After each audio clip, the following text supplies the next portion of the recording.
வணக்கம் மக்களே, இந்த வீடியோவில் நம்ம என்ன செய்தி பார்க்க போகிறோம்னா, இசைஞானி இளையராஜா அவர்களுக்கு அரசு சார்பாக பாராட்டு விழா நடத்தப்பட்டது. அந்த பாராட்டு விழாவில் நடிகர் ரஜினி அவர்கள் தன்னுடைய இளையராஜா வாழ்க்கையில் நடந்த சோகங்களை பற்றி மேடையில் பேசுகிறார்.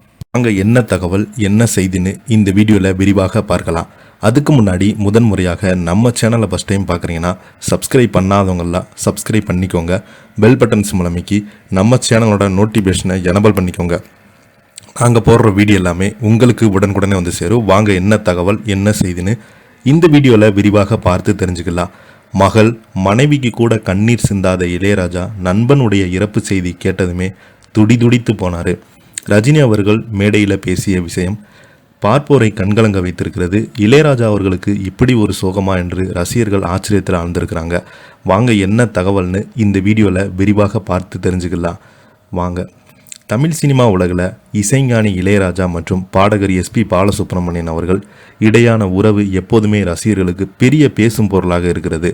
இசையும் குரலும் சேர்ந்தால் மாயாஜாலம் உருவாகும் என்கிற மாதிரி அந்த இருவரும் சேர்ந்து கொடுத்த ஆயிரக்கணக்கான பாடல்கள் இன்னும் ரசிகர்களுடைய நினைவில் நிறைந்திருக்கிறது. ஆனால் அந்த உறவின் பின்னணியில் பல சிக்கல்கள் கருத்து வேறுபாடுகள் இருந்ததாக நடிகர் சூப்பர் ஸ்டார் ரஜினிகாந்த் சமீபத்தில் பகிர்ந்தது ஒரு சம்பவம் வைரலாகி வருகிறது. ரஜினியின் கூறியபடி சில ஆண்டுகளுக்கு முன்பு காப்புரிமை பிரச்சினை தொடர்பாக இளையராஜா நீதிமன்றம் சென்றார். தனது இசைக்குரிய உரிமையை வலியுறுத்தி வழக்கு தொடர்ந்தார். அந்த வழக்கில் நீதிமன்றம் இளையராஜாவின் தரப்பில் தீர்ப்பு வழங்கியது. இதன் மூலம் இசைக்கான உரிமை யாருக்கென்று தெளிவாக நிரூபிக்கப்பட்டது. அதே நாளில் எஸ்பிபி ஒரு கச்சேரியில் பாட தயாராக இருந்தார். அந்த கச்சேரியில் இளையராஜா இசையமைத்த பாடல்கள் இடம்பெற்றிருந்தது. உடனே இளையராஜா எனது இசை அனுமதி இல்லாமல் பாடக்கூடாது என கூறி எஸ்பிபியின் நிகழ்ச்சியை நிறுத்த சொன்னார். இது அப்போது ரசிகர்கள் மத்தியில் பெரும் சர்ச்சையை ஏற்படுத்தியது.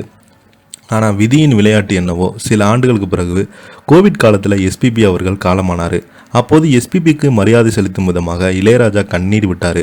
ரஜினி கூறியபடி தன் சகோதரர் மகள் மனைவி உயிரிழந்த போது ஒரு கண்ணீர் சிந்தாத இளையராஜா எஸ்பிபியினுடைய மரண செய்தியை கேள்விப்பட்டு கதறி அழுதார் என்பது உண்மையான பாசத்தின் அடையாளம். இளையராஜா எஸ்பிபி இடையே சின்ன சின்ன புரியாமை இருந்தாலும் அவர்களுக்கு பாண்டு தான் மிகப்பெரியது. எஸ்பிபியின் பேனா பின்பு இளையராஜா உருக்கமாக அழுதார். அதன் பின்பு அவருடைய உள்ளத்தின் ஆழம் என்று ரஜினி அவர்கள் பகிர்ந்தார். இந்த சம்பவம் தற்போது சமூக வலைதளங்களில் வைரலாகி வருது. உண்மையான நட்பு கலைஞர்களுக்கு இடையே எவ்வளவு ஆழமாக இருக்கும் என்பதை காட்டுகிறது என்று ரசிகர்கள் பார்த்தீங்கன்னா கருத்துக்கள் தெரிவிச்சிருக்கு வராங்க. இதை பற்றி நீங்கள் என்ன கீழே உள்ள கமெண்ட் பாக்ஸில் மறக்காமல் பதிவிடுங்க. இந்த வீடியோ உங்களுக்கு பிடிச்சிருந்தா லைக் பண்ணுங்கள், ஷேர் பண்ணுங்கள், கமெண்ட் பண்ணுங்கள். அப்போ தான் நாங்கள் போடுற வீடியோ எல்லாமே உங்களுக்கு உடனுக்குடனே வந்து சேரும். நிறைய பேர் இளையராஜா அவர்களுக்கு ஆறுதல் சொல்லிட்டு வராங்க. நன்றி, வணக்கம்.